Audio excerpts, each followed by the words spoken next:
Bincang-bincang seru dengan narasumber yang kece. Saatnya Bisikan Lulu.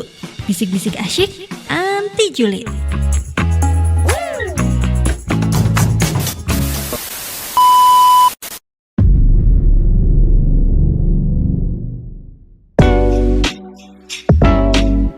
Oke, view listener, balik lagi di podcast Bisikan Lulu. Sekarang kita memasuki episode ke-24.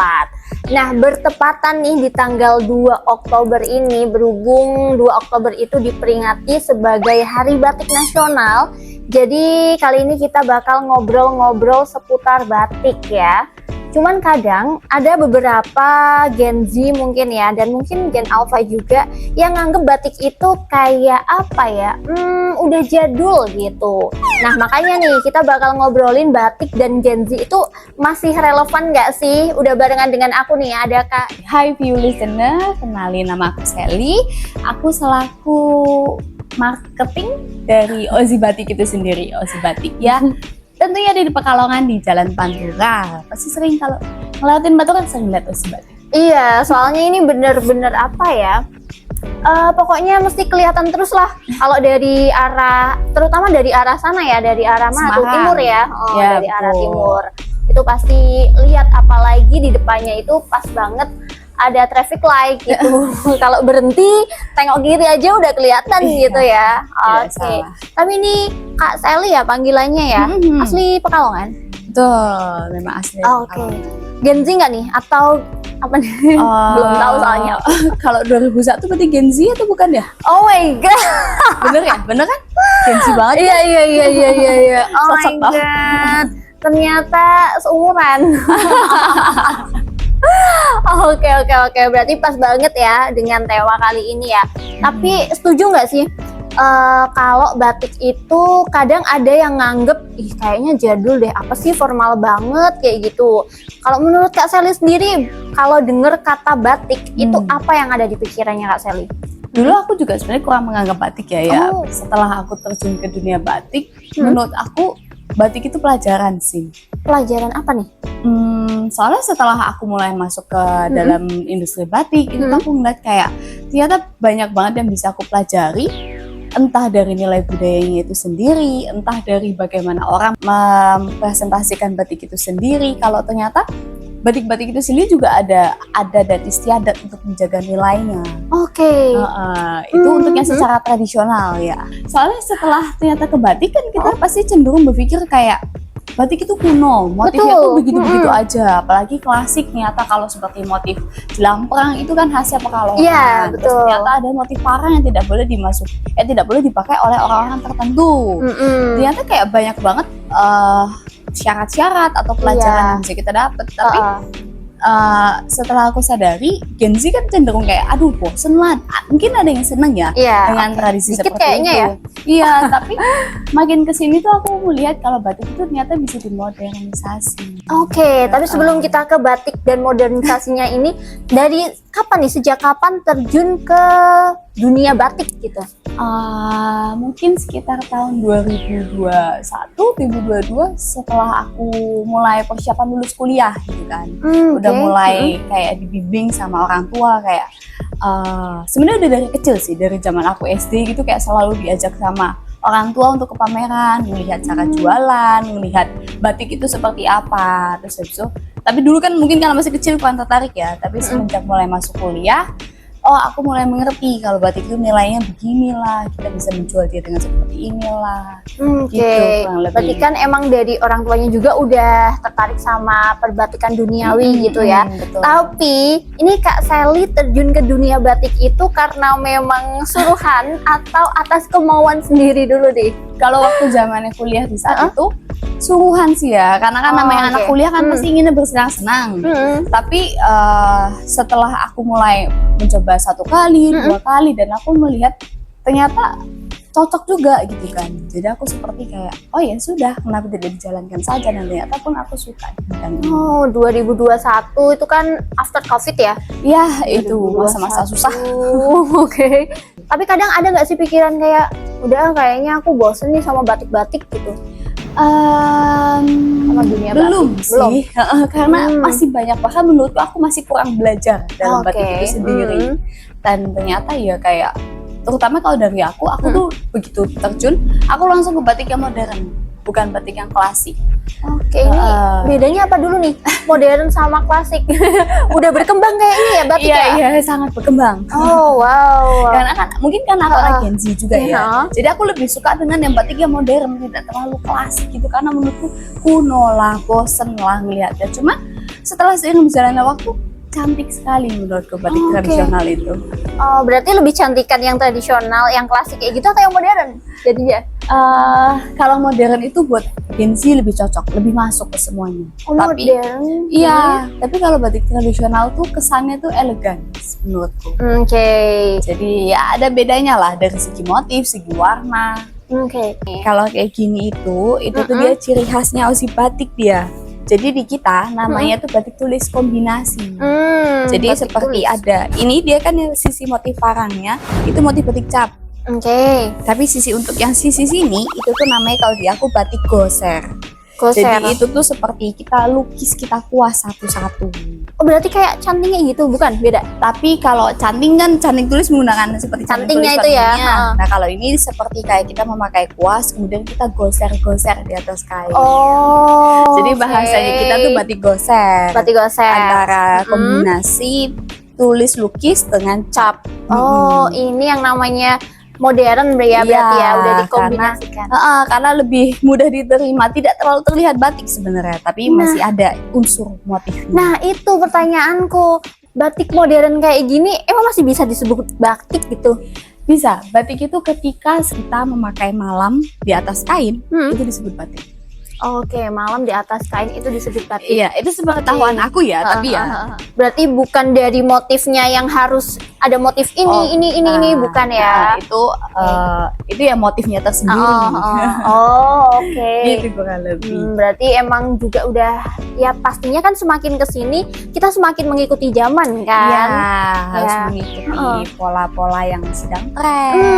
Nah, atau itu. yang disukai warna-warna color-color juga. Tapi dulu ya, entah itu waktu kecil atau mungkin waktu pertama kali pakai batik kayak gitu, ada nggak sih pengalaman yang kurang match gitu? Misal aku tuh pakai batik ini ya, tapi di acara ini kayaknya nggak cocok deh. Atau malah menurut Kak Sally, batik itu ya cocok-cocok aja untuk semua acara gitu. Kalau menurut aku pribadi ya, setelah makin kesini ya batik itu cocok untuk semua acara. Tapi tergantung lagi dilihat dari segi motifnya, apakah dia motif yang cenderung tradisional batik tulis seperti itu, Oke. atau batiknya yang batik-batik kalau seperti ini kan batiknya tidak terlalu terlihat seperti Iya, batik banget, jadi betul. cenderung kayak mungkin bisa dipakai lah, dan juga tergantung warnanya sebenarnya. Kayak aku pernah pakai batik ini untuk rapat, aku pernah pakai batik ini untuk acara kedukaan, aku pernah pakai batik ini untuk jalan-jalan ke mall, aku pernah pakai batik ini untuk tidur, semua aku bisa pernah pakai kan. Oke. Itu semua tergantung ke orangnya, senengnya yang cenderungnya gayanya seperti apa sih. Sebenarnya Berarti begitu. match semua gitu ya sebenarnya ya. Iya. Dalam satu minggu itu sering banget pakai batik berapa kali nih? Setiap hari. Oh, ini karena memang tuntutannya apa gimana? Iya, ya sebenarnya kayak lebih cenderung kalau setiap kali aku pergi ya. Kalau setiap Pasti kali aku pergi tuh aku cenderung kayak pakai ya auto batik seperti inilah. Sekalian promosi sih. Ini paling penting sih. Apalagi kan aku anak muda ya. Iya, Jadi aku bener. pakai baju-baju anak muda. Jadi kadang kayak ada kayak, ih bagus batik kamu. Bikinnya di mana? Oh ya beli di saya dong. Beli di saya dong, nggak mau Itu banget yang ya. paling besar. Tapi kalau misalnya aku lagi bosan ya, aku pakai baju apa adanya. Yang nggak terlalu batik-batik banget. Oke, kalau ini maksudnya batik atau enggak? Iya, nah ini kebetulan baju yang akan aku fashion show kan di depan Wow, di mana tuh? di Jakarta. Jakarta. Dari tanggal berapa sampai tanggal berapa? Eventnya di tanggal 8 sampai 12, cuman aku show tanggal 10. Show tanggal 10 Oktober ya? Iya, betul. Oh, itu acara apa? Dalam rangka apa gitu? Itu acara dari Bank Indonesia sebenarnya. Dari Bank Indonesia. Namanya tuh Indomotion. Jadi di sana tuh lebih cenderung ke acara event untuk fashion muslim. Oh, Modest. oke. Nah, terus kebetulan ini berarti sudah tahun ketiga aku untuk show di Indomotion itu sendiri. Karena kan tahun lalu kita dari Turki diberikan oleh Bank Indonesia untuk sempat show di Istanbul. Tapi juga ada show di Jakarta. Dia pasti akan selalu show setiap tahun di bulan Oktober. Pasti bulannya Oktober. Ya pokoknya antara Oktober atau November. Tapi seringnya di Oktober sih, akhir tahun. Oh mungkin itu ya, sekalian memperingati Hari Batik atau beda lagi? Iya. Sebenarnya sih beda lagi sih. Oh beda. Cuma memang eventnya dari BI Bank Indonesia itu ya. Setiap tahun. Oke. Tapi waktu pertama kali aku lihat Kak Sally nih ya, waktu keluar gitu ya, pakai baju ini tuh memang menarik perhatian kalau menurut aku. Dia tuh kayak apa ya, simple but elegant gitu loh. Nah, cuman yang jadi pertanyaan emang ini termasuk batik atau bukan gitu. Semi-semi lah ya, makanya tadi kan aku tanya ya. Sebenarnya berarti batik modern itu bisa dipanggil batik atau bukan sih, disebut batik atau bukan sih ya, karena kan udah macem-macem gitu ya. Betul, tidak salah. Tidak salah. Oke, sebenarnya kan Gen Z itu suka banget ya buat explore fashion kayak gitu ya. Harusnya sih mereka bisa mix and match yang lebih oke, yang lebih bagus. Cuman ada beberapa yang emang masih beranggapan kayak gitu. Entah itu tuh kayak apa tadi, formal kayak gitu ya. Betul. Nah, caranya batik biar bisa masuk ke dalam Gen Z itu gimana sih? Marketingnya. Soalnya aku dulu tuh lumayan kaget ketika ada konsep marketing berkain. Jadi berkain itu ternyata kalau di Jakarta tuh lumayan terkenal. Terutama di anak-anak Gen Z yang sering kayak ke Blok M. Itu tuh karena tapi kainnya tuh tidak yang terlalu tradisional, tidak terlalu klasik, tapi ada ya beberapa yang klasik, tapi cenderungnya yang simple ya batiknya tuh. Jadi kayak satu kain, nah itu dia bisa banyak macam, dibuat jadi rok lilit lah, bisa dibuat jadi dress lah dari satu kain seperti ini.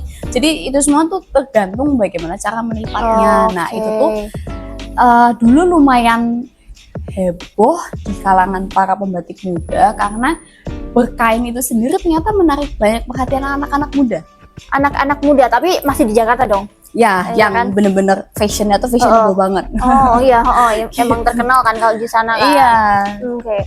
Nah kalau buat di Pekalongan sendiri, menurut Kak Sally gimana sih Gen Z-nya itu sama batik? Apakah kayak, kayaknya banyak yang nggak suka batik deh, atau sebaliknya kayak di Jakarta gitu?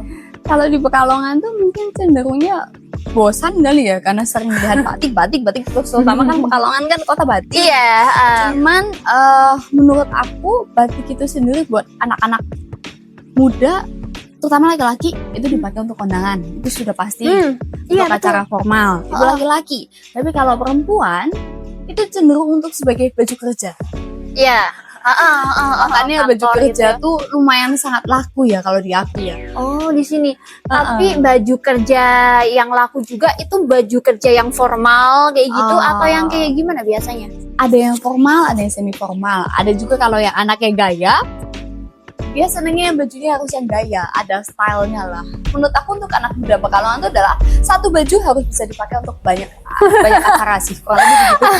Teman-temannya Kak Sally gitu? Iya, jadi supaya kayak bisa dibuat. Katakan aku seperti outerku itu bisa dipakai dua sisi depan atau sisi dalamnya.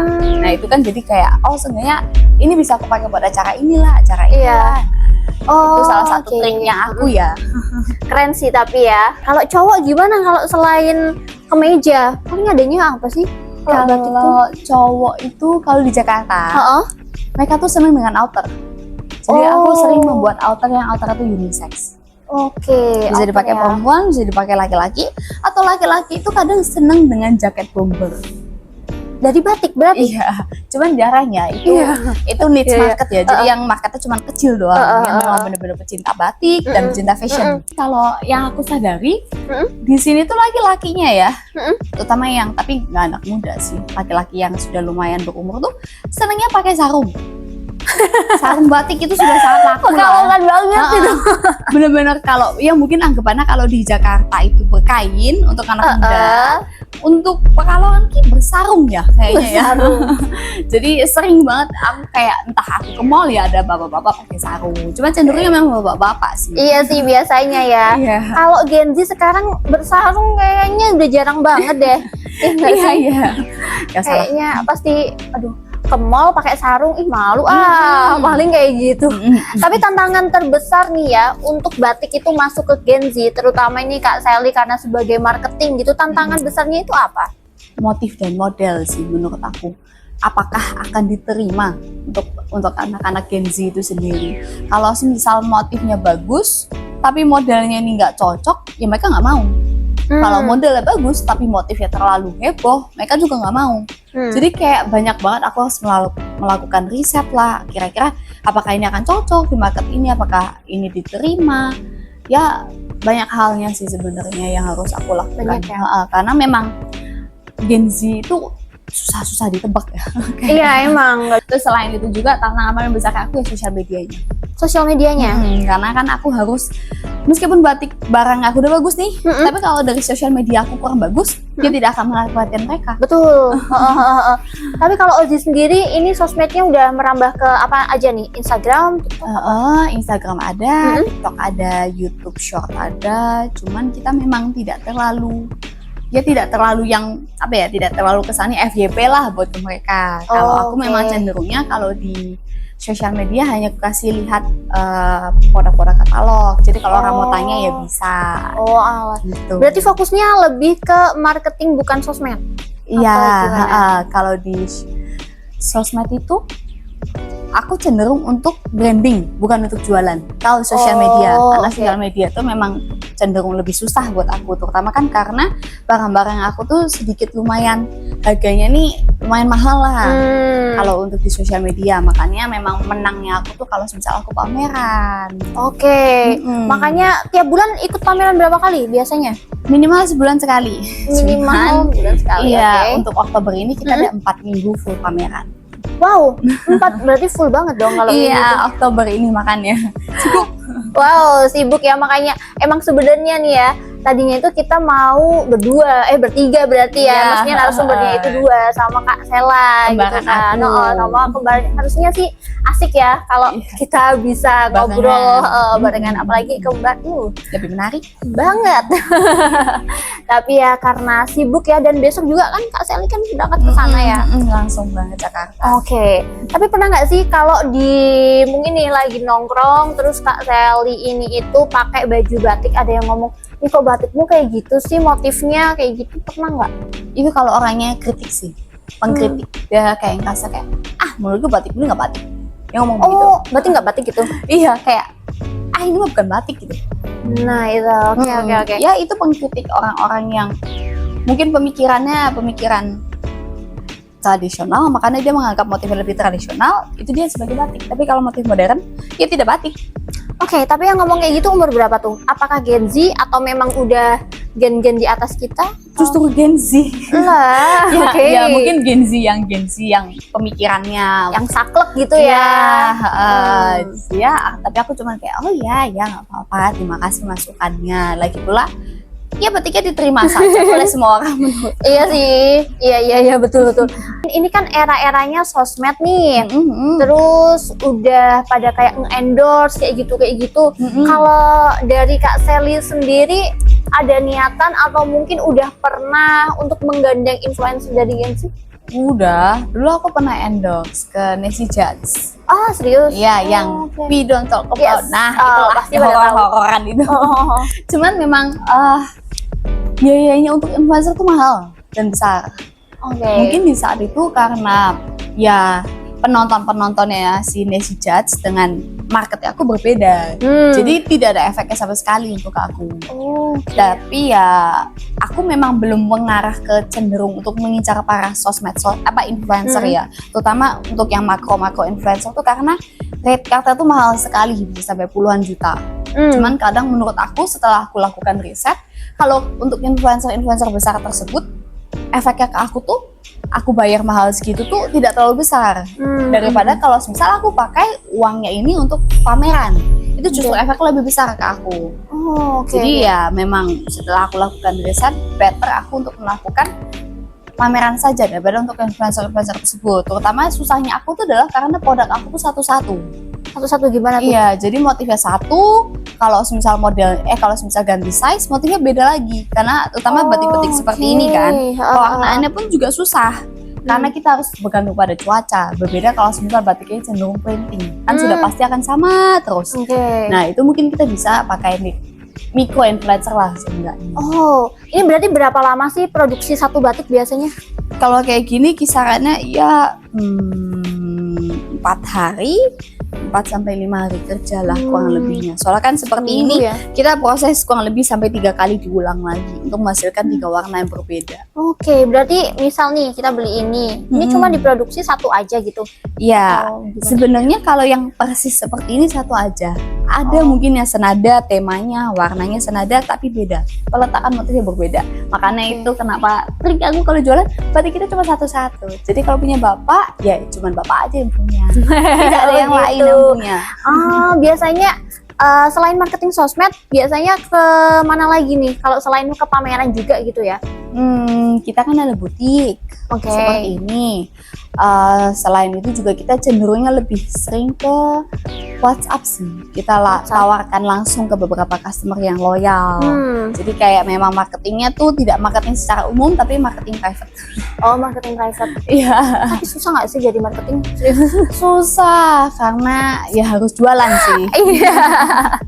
Itu yang paling penting sih sebenarnya. Ya, tapi kan ini kan Kak Gisel kan juga yang punya gitu ya. Nah, marketing biasanya ditarget nih lah. Kalau Kak Gisel sendiri ditarget atau enggak? Enggak ya? Enggak. Cuman karena saya yang punya, saya harus menargetin diri sendiri. Kayak, kamu harus bisa menutupi modal-modalnya kamu. Karena kan aku juga harus membayar karyawanku juga kan. Jadi lumayan pengeluarannya ada terus setiap bulannya. Nah itu gimana caranya? Aku harus survive mendapatkan banyak income supaya batiknya terus berkembang semakin maju. Tapi dari dulu cita-citanya apa nih? Tidak ada cita-cita. Mulus hidupnya memang. Dulu ya sebenarnya cita-citanya apa ya? Cita-cita anak kecil pada umumnya sih. Dokter. Kan biasanya gitu. Cuman sebenarnya cita-cita aku dari dulu tuh aku ingin jadi florist. Oh, florist, oke. Pemilik toko bunga karena aku suka lihat bunga. Cuman yang aku sadari aku tuh orangnya tidak telaten. Mungkin buat hobi aja gitu ya? Iya, aku cuma suka lihatnya. Cuman kalau disuruh ngurusnya, ya nanti kalau misal aku sudah banyak uang ya. Amin. Sudah tua, sudah banyak uang, sudah tidak ada kerjaan, ya aku telatenkan. Oh, gitu. Itu buat masa pensiun ya berarti ya kalau gitu ya. Tapi kedepannya memang masih pengen ada di bisnis batik atau mungkin merambah ke hal lain gitu? Sudah pasti bisnis batik. Cuman mungkin aku lebih ke batik itu sendiri. Kalau di aku juga aku ada jual kain batik, ada jual batik ready to wear. Nah aku sekarang ini lebih banyak berkecimpung di bagian fashion ready to wear-nya.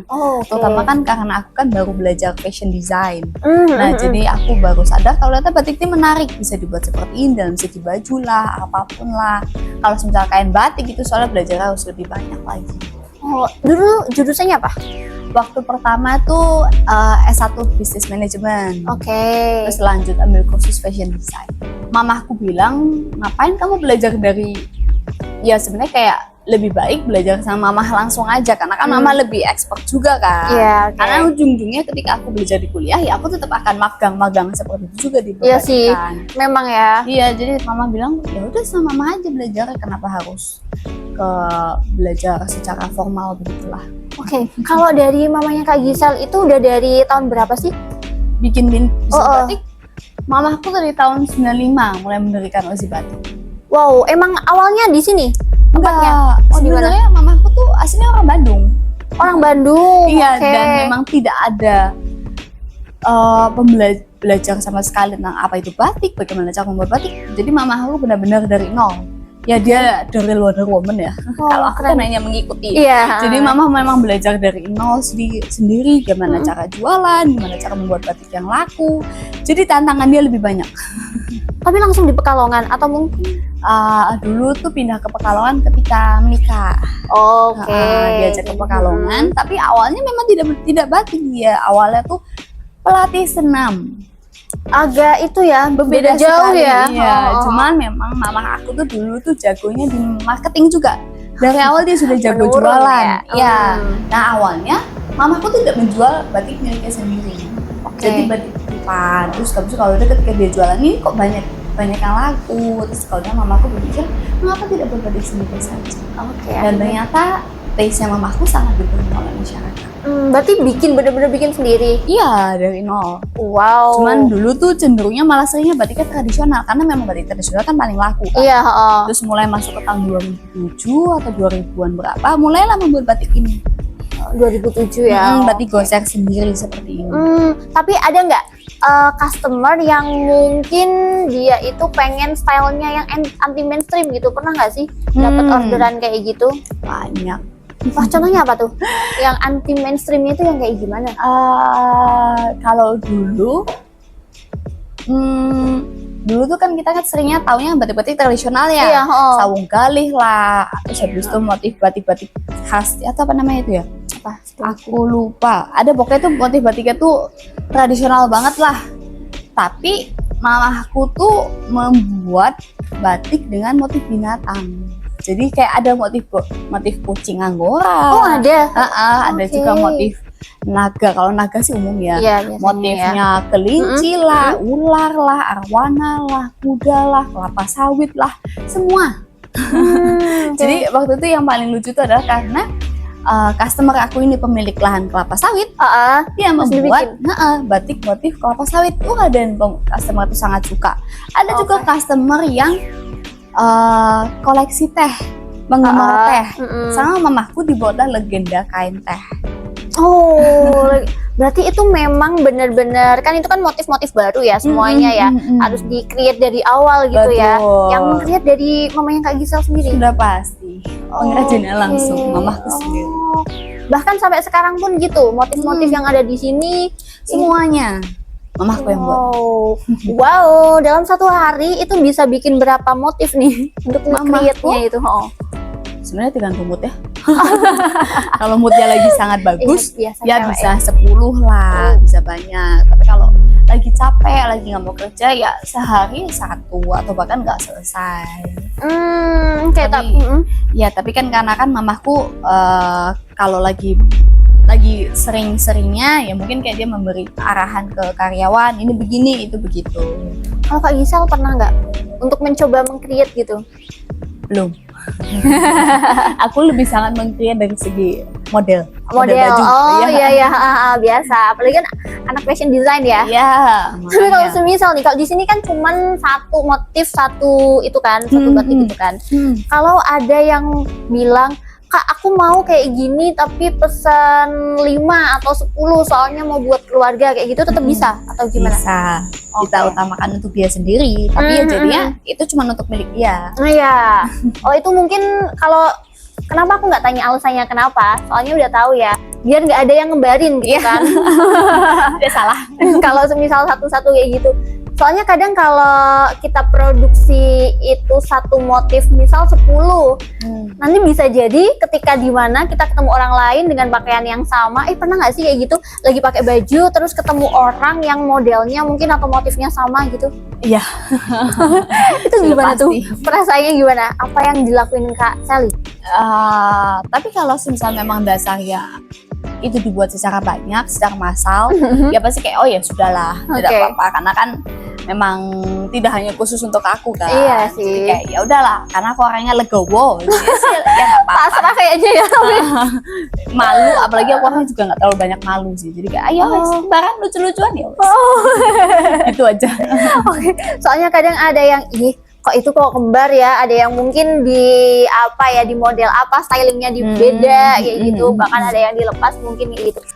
Pandangan batik untuk 5 tahun ke depan di Pekalongan dan di Indonesia itu bakal gimana nih? Apakah akan tergeser dengan fashion lain atau gimana? Menarik. Karena menurut aku batik tidak akan tergeserkan sih. Karena apalagi kan sekarang udah mulai maju ke zaman teknologi lah, terus apa sih AI gitu itu aku belajar dulu, seni itu tidak akan bisa digantikan oleh teknologi karena taste pasti beda. Taste-nya AI sama taste-nya orang seni sesungguhnya pasti berbeda, dan menurut aku tuh 5 tahun ke depan batik pasti berubah, pasti akan berkembang entah dari segi apapun itu, tapi aku yakin nilai tradisional tetap ada, nilai adat budayanya tetap ada, karena aku lihat terutama dari segi sosial media, para pencinta batik itu tuh sudah sangat berkembang juga. Mereka melakukan banyak cara, terutama orang yang kreatif ya. Dia itu akan membuat cara supaya batik ini terus bertahan. Dan dia menunjukkan bahwa dia itu sangat mencintai batik. Nah, aku selalu dengan orang-orang seperti itu. Dan dia anak muda. Anak muda. Emang sebenarnya tuh banyak atau sedikit sih anak-anak muda yang terjun ke dunia batik? Mungkin karena aku udah terjun ke dunia batik, aku melihat banyak sih. Banyak. Cuman mungkin kalau secara umum ya tidak sebanyak itu. Cuman pandanganku tuh aku saja yang anak muda tuh suka melihat mereka. Karena caranya mereka menunjukkan betapa mereka mencintai batik itu membuat aku kayak, oh ternyata batik itu berharga banget. Nah, itu yang aku suka. Oke. Itu adalah cita-cita yang mamahku, membuat para Gen Z ini mencintai budaya batik. Mencintai budaya batik. Tapi dengan AI kayak gitu ya, sekarang kalau menurut Kak Sally nih, bisa nggak AI buat create motif yang bagus kayak gitu? Pernah melakukan itu nggak? Mencoba gitu? Enggak sih, aku nggak pernah. Buat ngetes, aku belum pernah untuk minta AI yang membuatnya langsung. Karena kan kalau misalnya kita minta AI untuk buatin, setahu aku harus bayar deh. Untuk yang levelnya dia lebih pro untuk membuatin kayak gitu kan. Cuman aku sering lihat di Pinterest ya atau Instagram Explore itu tuh, kalau batik tuh aku belum pernah lihat sih, tapi seringnya kayak dari segi fashion design itu dia memakai motif itu kayak unreal lah, kayak bagus banget menurutku gitu kan. Jadi kayak terlalu presisinya tuh jelas lah, simetris lah gitu-gitu, kayak ya bagus sebenarnya, cuman kelihatan ini tuh taste AI. Kadang emang bisa dilihat ya. Terlihat. Nah, saking banyaknya juga nih ya, saking seringnya Ozzy ini tuh ikut pameran, ini kayaknya pernah aku lihat, pernah dapat penghargaan di tingkat nasional. Itu apa nih? Bisa diceritain nggak? Waktu itu kita ABBI sih, Anugerah Bangga Buatan Indonesia. Itu kita dapat untuk yang tahun 2024. Tapi itu pun dari segi modest. Fashion muslim. Nah, itu pun kita dapat ABBI juga dari berterima kasih kepada Bank Indonesia.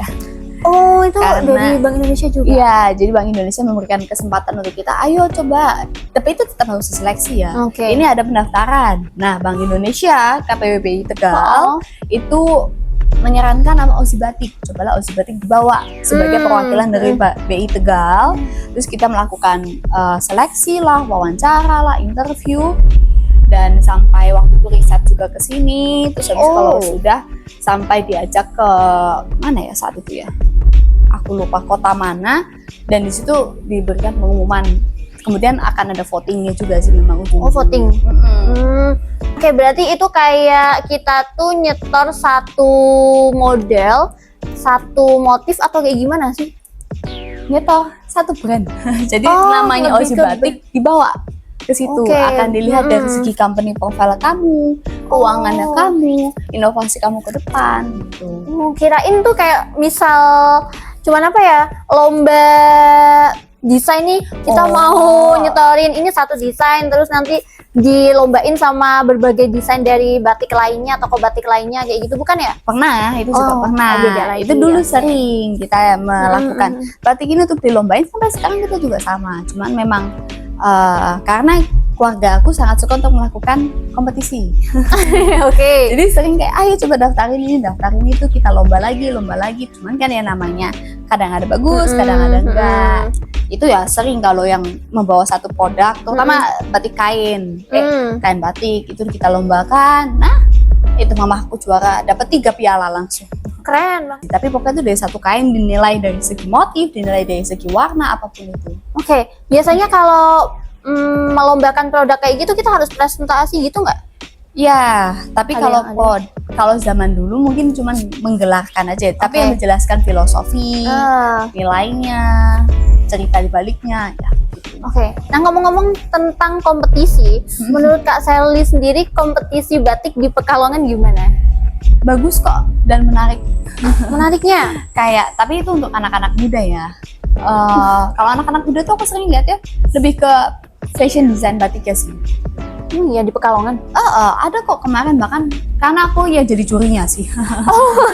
Tapi itu secara ini sih, secara universitas. Universitas apa ya, aku lupa. daerah Kedunguni sana lah intinya. Oh, oke. Universitas Daerah Kedunguni. Iya, dia melakukan Oke. lomba fashion design batik. Tapi waktu itu juga sempat ada kok banyak sekali kompetisi-kompetisi kayak memberikan desain, mencantumkan nama perusahaan. Sebenarnya tergantung kompetisi ini lebih cenderung ingin melihat batik atau cenderung melihat perusahaan kamu. Oke. Nah, kalau persaingan antar sesama pembisnis batik gimana? Luar biasa. Luar biasa beratnya atau Luar biasa beratnya karena persaingan antara pebisnis batik itu menurutku ada dibagi dua ya. Dilihat dari segi perusahaannya terkenal bagus segala macam, atau dilihat dari segi income-nya. oke. Karena kalau misal di saat pameran itu juga sering dilakukan kompetisi pencapaian income terbesar di hari itu. Di pameran juga ada kompetisinya gitu. Inacraft ya saya paling sering. Jadi kayak ya para pebisnis batik kan biasa gitulah ya. Iya. Ngeliat, oh ini juara 1, income paling banyak hari ini kan pasti penasaran. Produknya apa sih ya? Iya, oke. Tapi kalau dari segi perusahaan, dinilai dari segi nilai-nilai perusahaannya itu sering banyak. Oke. Kalau ikut pameran kayak gitu ya, pameran kan di luar Pekalongan ya maksudnya ya. Yang dari Pekalongan sendiri itu banyak yang ikut nggak sih atau mungkin Banyak. Oh, banyak Pemain juga. kelas tingginya juga banyak. Oke, ternyata banyak ya. Iya, tapi cenderung kadang menurutku malah kalau semisal yang pemain kelas tinggi itu di Pekalongan dia nggak terlalu laku. Oke, berarti lakunya yang di kota lain gitu. Nah, pemainnya Pekalongan yang sudah terkenal banget di pameran nggak terlalu laku. Itu kenapa kalau menurut Kak Sally?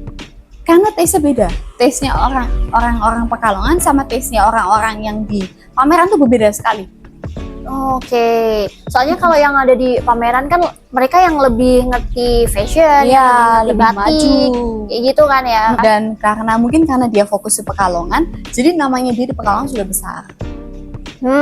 Namanya udah besar di Pekalongan tapi belum tentu. Itu betul sekali. Kalau di Pekalongan kayak gitu sering nggak ada pameran batik? Jarang kayaknya ya. Ya nggak sesering itu. Cuman biasanya cenderung pameran itu lumayan kecil.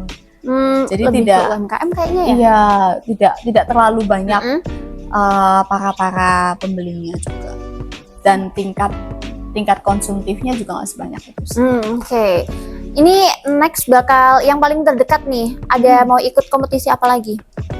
Kompetisi sih kita rencananya mau ikut event acara dari Kementerian Ekonomi Kreatif. Ekraf ya?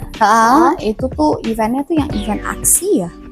Kalau nggak salah aksi atau yang satunya, tapi kita mau ikut yang event lomba itu karena untuk kita biasa juga seneng cari dengan kompetisi yang hasilnya tuh memberikan antara hibah dana atau kalau nggak pameran.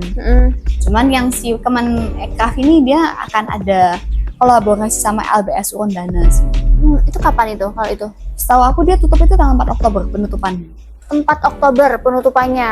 Tapi akhir-akhir ini emang Ekraf tuh kayaknya lagi melebarkan sayapnya ya. Iya. Masih Akan banyak baru sekali itulah membuat kompetisi-kompetisi gitu loh. Oke, nah pasti kan nggak gampang ya buat menangin sebuah kompetisi. Dari kompetisi-kompetisi yang diikuti hingga sampai dapat penghargaan nasional, menang-menang lomba kayak gitu. Pelajaran apa sih yang bisa Kak Sally bagikan untuk teman-teman semua? Pelajarannya adalah kamu harus mau belajar. Pelajarannya. Jangan menganggap diri kamu tuh udah jago, jadi kamu menganggap ini remeh. Jangan pernah begitu. Intinya ya kamu kayak tetap harus mau terus belajar. Kamu harus cari tahu apa yang bisa dilakuin supaya bisa menang lah, apa yang menarik, segala macamnya. Oke. Kita harus terus belajar gitu ya. Tapi kalau balik lagi nih ke tema kita di hari ini ya, tentang Gen Z dan juga batik, sebenarnya itu masih relevan atau enggak? So jawabannya adalah masih relevan ya. Iya. Tapi tergantung gimana kita mengembangkan dan ya model-modelnya juga motif-motifnya. Mungkin di sini ada yang masih belum terbuka pikirannya tentang batik, yang nganggep kalau modern kayak gitu itu tuh nggak masuk batik gitu loh, dan mungkin ada beberapa juga yang belum pede untuk memakai batik. Nah, sekarang giliran Kak Sally nih untuk memarketingi. Gimana nih kalau misalnya ya ada orang, apaan sih batik kayak gini, enggak ah, apa yang akan Kak Sally lakukan dan juga yang akan diomongin ke orang tersebut gitu? Dicoba dulu.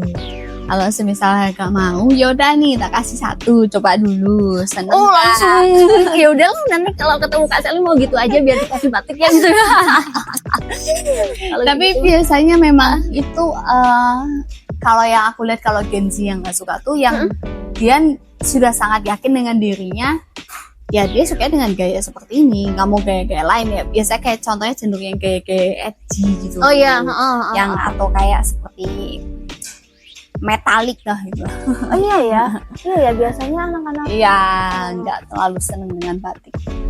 Mungkin untuk inovasi selanjutnya nih, untuk beberapa tahun ke depan Kak bisa tuh, gimana caranya batik ini itu bisa masuk ke anak-anak metalik.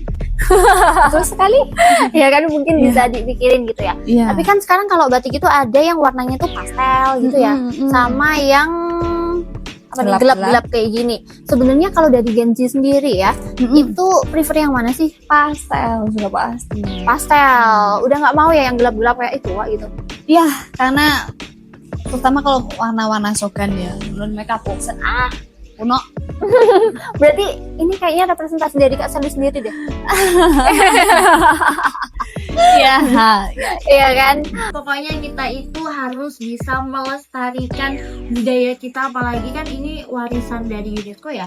Udah diakui maksudnya sama UNESCO. Dan Pekalongan biasa kita sebut kota batik. Kota batik di Pekalongan. Ada lagunya juga kan ya?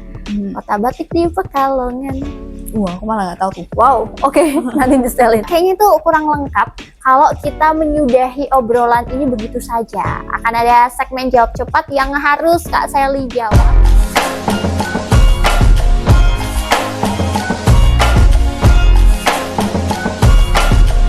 Dari sekian banyak motif batik, apa yang paling favorit? Merak. Merak. Oh, keren. Soalnya. Oke, asnya dipakai nih. Oke, lebih pilih batik cap atau batik tulis? Tulis, oke. Lebih pilih warna yang bold atau pastel? Bold. Oh, tadi katanya kalau Gen Z itu pastel gitu ya? Lakunya pastel. Lakunya pastel. Karena aku suka bold. Oh, lebih suka bold. Iya. Oke, baik. Kalau lagi OOT di batik gitu lebih oke buat dipadu sama sneakers atau heels? Sneakers. Sneakers. Oke. Kalau semisal batik itu menjadi emoji, emoji apa yang cocok buat ngegambarin batik? Cantik.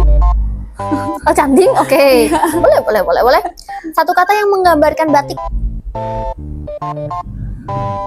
Oh sih. Asik. Marketingnya masuk banget ya. Bingung habis apa yang menggambarkan batik, ya sudah Ozi saja. Oke, mantap. Kak Sally sendiri lebih sering pakai batik ke acara formal atau ke acara yang santai-santai nongkrong gitu? Dua-duanya. Lebih sering mana nih? Harus pilih. Karena formalnya aku jarang sih ya. Oke. Berarti anggap aja yang nongkrong santai gitu ya. Oke. Kalau disuruh pilih batik klasik atau batik modern? Aduh, susah karena aku suka semuanya. Nggak boleh nih, harus pilih nih salah satu. Asik. Aduh, Aku pecinta klasik sih. Oh, Sekarang klasik. jadi pecinta klasik, cuman tetap modern, tetap di hati sih. Karena lebih gampang mix and match. Oh iya, tapi kalau klasik itu punya kayak filosofinya sendiri, Iya. storynya sendiri Makanya gitu ya. Kenapa jatuh cinta? Asik, oke. Ngomongin tentang Gen Z itu sebenarnya lebih gampang dirangkul lewat TikTok atau Instagram? TikTok sudah pasti. Iya betul sih, TikTok ya. Kalau semisal disuruh milih nih, lebih milih kolaborasi sama desainer besar atau sama influencer Gen Z? Influencer Gen Z. Yakin? Oke. Yakin. Oke, satu pertanyaan terakhir nih. Kalau batik Ozzy itu bisa ngomong, kira-kira apa nih yang bakal diomongin oleh Ozzy gitu? Terima Ini kan- kasih. Oke. Apa lagi? Ada tambahannya lagi? Mungkin ini sekaligus as a closing ya di hari ini gitu, apa yang akan diomongin Ozi sih untuk generasi-generasi sekarang?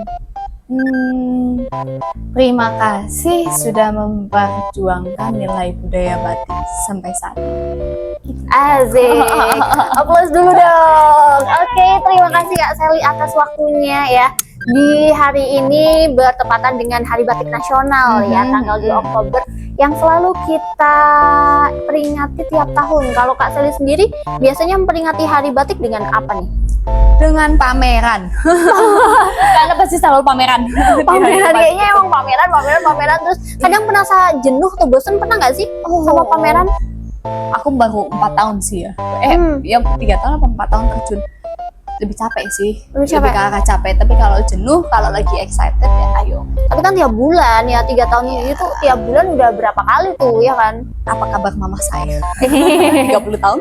Oh, wow. Buat view listener semuanya, jadi jangan apa ya, jangan minder kalau kalian itu pakai batik. Apalagi sekarang batik itu fashionnya udah banyak banget, udah luas. Tinggal kalian aja sih yang harus bisa nge-mix and match. Apalagi kalau Gen Z kan harusnya lebih pro lah ya, untuk mix and match yang bagus, yang kayak gimana, untuk acara apa disesuaikan sendiri gitu. Jadi kita harus sama-sama untuk menjaga warisan budaya. Dan terima kasih, jumpa lagi di podcast Bisikan Lulu episode berikutnya. Bye bye. Bye.